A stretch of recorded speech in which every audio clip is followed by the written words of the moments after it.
The national media, who's picking us only to win 5.5 games next year, which is just foolish, is sleeping on a position here that I think is going to make some hay for this team this year. And actually, Vance Joseph also said this room is full of dudes who are going to make some hay and have a ton of fun for the Denver Broncos, and that is the outside pass rush. We have a whole platoon of guys, and there is a sneaky guy on this roster who I don't even know if he's going to be able to make our 53-man roster, and if he gets cut, there's no way he's able to hop on practice squad because he will get scooped up. We're going to break him down in this video. We're going to talk about Pat Surtain rumors and so much more. If you're new to the channel, my name is Ben. I'm a diehard Denver Broncos fan, and I'm on location on a little family vacation. We hit up Canton, Ohio on our way out to our nation's capital to celebrate Independence Day, so this isn't my normal setup. But if you like the Broncos, that's normally what we talk about. That's all we talk about here. So it helps me out a ton if you would like and subscribe. So on Independence Weekend, like, what is more American than sacking the quarterback? Like, truly, I just think of DeMarcus Ware, and I don't know if it was all this time with the Cowboys and that feeling patriotic, but man, when he would come around the edge and just blindside a quarterback, and that one play he did the fake spin, do you guys remember that? Just like beauty. But there's something American about that, and I absolutely love that. And I think we've got an entire platoon of guys who are going to get after the quarterback this year, and it's also what our defensive coordinator Vance Joseph has talked about. He's completely simplified his system for the defensive line, and all the guys are just raving about it, from Zach Allen to DJ Jones came out and said it. Like, it's going to be a lot less reading and reacting to what's happening in the backfield, and more like their job is when that ball snaps, they go to the backfield and either hit a quarterback or they hit the running back in the backfield. And Vance Joseph came out and talked about our pass rush room. And he said, Jonathan Cooper, Nick Benito, and Baron Browning, he said it's a good room. They can all rush. They all have good run games. And he said Nick Benito is a special rusher. We know one of the criticisms of Benito was his ability to stop the run, and we're hoping that he's improved in that area, which he did even a little bit last year. Went from 1.5 sacks as a rookie to almost double-digit sacks the year after that. But when he came out at the end of this, and this is what I love, he said, it's a good room, an experienced room, a room that should make some hay for us. And so that's what we're counting on. So one of the things, the big sneaky questions is we have this guy from Central Michigan, edge rusher Thomas Incoom.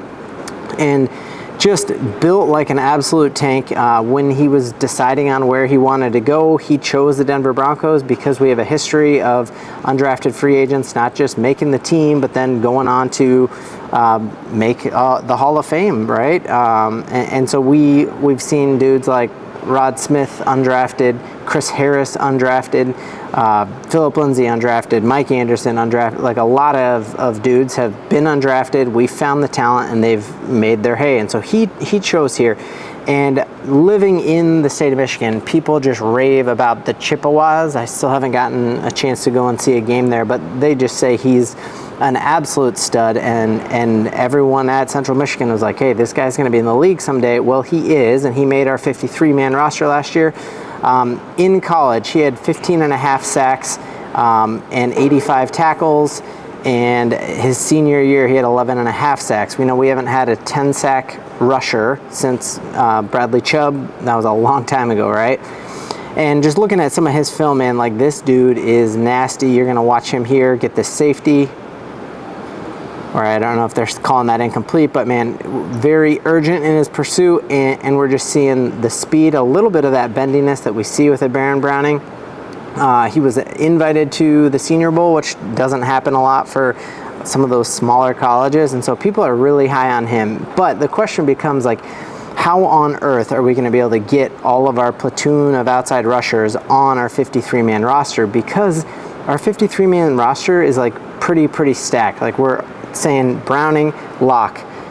Cooper, lock. Benito, locked. Jonah Ellis, our newest draft pick, also a lock. So you're talking 4 there.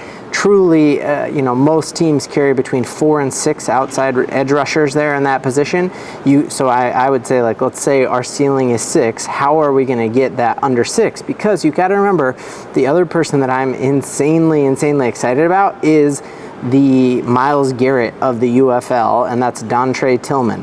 Again, multiple teams after their championship happened, multiple teams called him. There's between 4 to 10 NFL teams who wanted him to go and join them, and the only visit he took was to the Denver Broncos. We didn't even do a tryout with him. We used his UFL film and we signed him to our team with just a physical. And we didn't just sign him to our team like a, hey, here's a 1-year try it out deal. We gave him a 3-year deal with a lot of guarantees in there. And so you are saying that there's probably not a world where Tillman doesn't also make this, and so you add him to Benito, Browning, Cooper, and Ellis. You're at 5 right there. Here's some of the moves here. These are some of his moves just from one game, and you just see him constantly living in the backfield. Again, here's another one there where he's not able to just get pressure on the quarterback, but able to get an outside sweep and get your running back there. If that happened to you in Madden, you'll be like, how did that guy get to my guy going the other direction with the guards pulling there? And just see incredible strength, incredible speed, and very, very impressed with him. And so you're saying Tillman is probably a lock on this as well. And so if we look at our outside linebacker room, Jalen Allen is a rookie. We got Benito, lock, Browning, Cooper, Ellis, all locks. And then we got Incoom and Dondrea Tillman. Do you just get both of those, knowing that end of October, beginning of November, you're talking Drew Sanders will be back, and I'm very high on him, that we picked him the 3rd round just a few years ago, played at Alabama, played at Arkansas. The say like the physicality with him is there. He's got all the physical traits to be a starter. His issue is just he was thinking too much, and I think this outside linebacker position could be a very good position to him of, hey, you rush the quarterback or you get the tight end and you call it out. We know this year we're switching. Singleton's going to have that green dot, and just counting on him to provide that leadership. So with both Tillman and Incoom making the roster, one of those dudes, there's no way we could have 7. We've already gone through like all the receivers we want to keep. We want to keep all of our running backs, and as I've said on here before, the Denver Broncos are going to be in a spot where they're going to cut someone who is going to go and then play meaningful minutes on another team, which is a great problem to have, a problem we have not had here in quite a long time.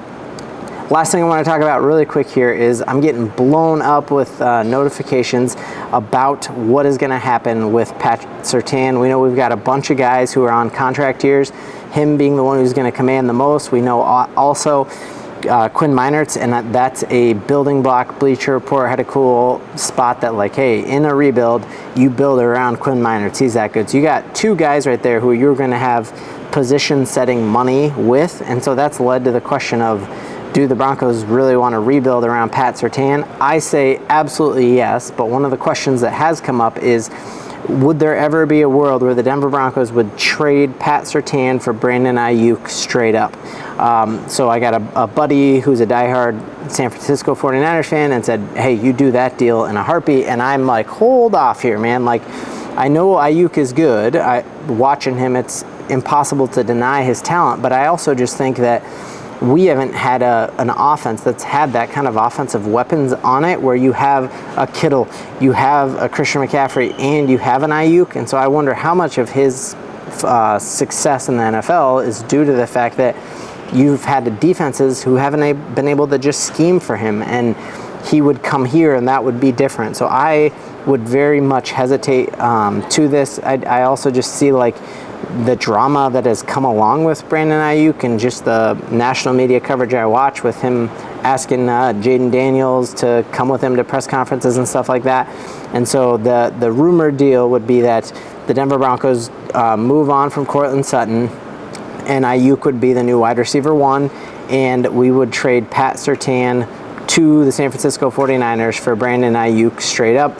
And while I like the idea of Bo Nix having like a really clear wide receiver 1 who you can get the ball anywhere to, that it seems like as a wide receiver 1, Courtland Sutton's best plays are when he's going deep and you're heating it deep to him.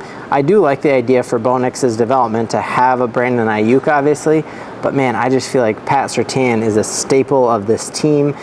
He's a tone setter on that defense, and I would not want to see him go. Let me know in the comments, how would you feel about an Ayuk for Surtain trade straight up? What is your favorite play? What do you think is the most American play in all of football? For me, I said it is when a edge rusher sacks a quarterback, but I'm curious. Is there something more America that I'm missing out on? Thanks so much. I'll be back in the home studio soon, and Broncos country, there is a ton to believe in.